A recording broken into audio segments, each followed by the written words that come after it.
1987లో Andhra Pradesh government ఒక కమిటీని constitute చేసిందండి. ఎండోమెంట్ ఆఫీసర్స్‌కి సంబంధించి ఎండోమెంట్ యాక్ట్‌కి సంబంధించి.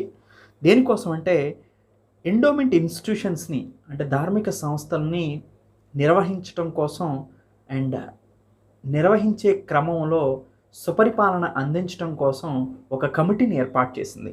ఆ కమిటీ పేరేంటి అని అడుగుతున్నారు. జస్టిస్ శ్రీ చల్లా కొండయ్య కమిషన్.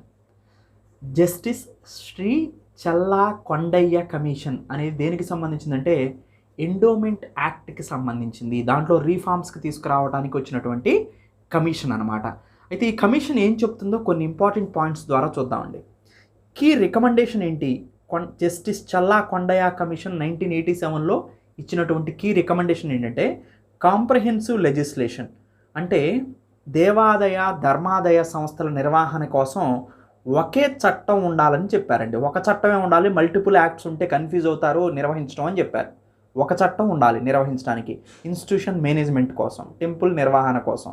అందుకని మనకి Andhra Pradesh charitable and Hindu religious institution endowment act 1987ని తీసుకుని రావడం జరిగిందనమాట. Second point, government supervision. ధార్మిక సంస్థల మీద రాష్ట్ర ప్రభుత్వం యొక్క సమర్థవంతమైనటువంటి పర్యవేక్షణ ఉండాలని చెప్పారు. థర్డ్ పాయింట్, టెంపుల్ రెవెన్యూస్ని అన్యక్రాంతం కాకుండా చూడాలి. దేవాలయాల ద్వారా వచ్చినటువంటి ఆదాయాన్ని సరిగా నిర్వహించాలి. దానికోసం ఆడిట్ని కూడా చేపట్టాలి, ఆడిట్ వ్యవస్థను బలపరచాలని చెప్తున్నారు. నాలుగోది వచ్చేసి ఎండోమెంట్ ప్రాపర్టీస్, దేవాదాయ ఆస్తులని కాపాడాలి. ఇప్పుడు అన్యక్రాంతం అవుతున్నాయండి. ఒక టెంపుల్ కింద చాలా ఎకరాలు ఉంటే వాటిని ఎవరు దొంగలించుకుపోతున్నా కానీ పట్టించుకోలేని పరిస్థితికి వచ్చారు ఇప్పుడు గవర్నమెంట్లో.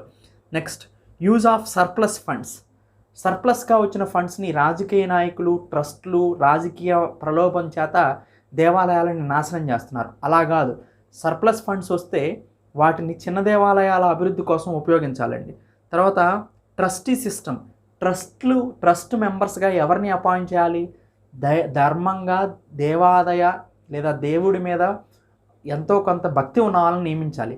కానీ ఇప్పుడు వ్యవస్థ ఏమైందంటే రాజకీయ పెలుగుబడితో ఉన్న వాళ్ళని నియమిస్తున్నారు. అదొక పెద్ద డిసడ్వాంటేజ్గా మారిందండి. నెక్స్ట్, మనం చూసాం తిరుమల తిరుపతిలో ఎన్ని రాజకీయాలు జరుగుతాయో. అండ్ పబ్లిక్ పార్టిసిపేషన్, భక్తులు ప్రజలు దేవాలయ అభివృద్ధిలో భాగస్వామ్యం కావాలి.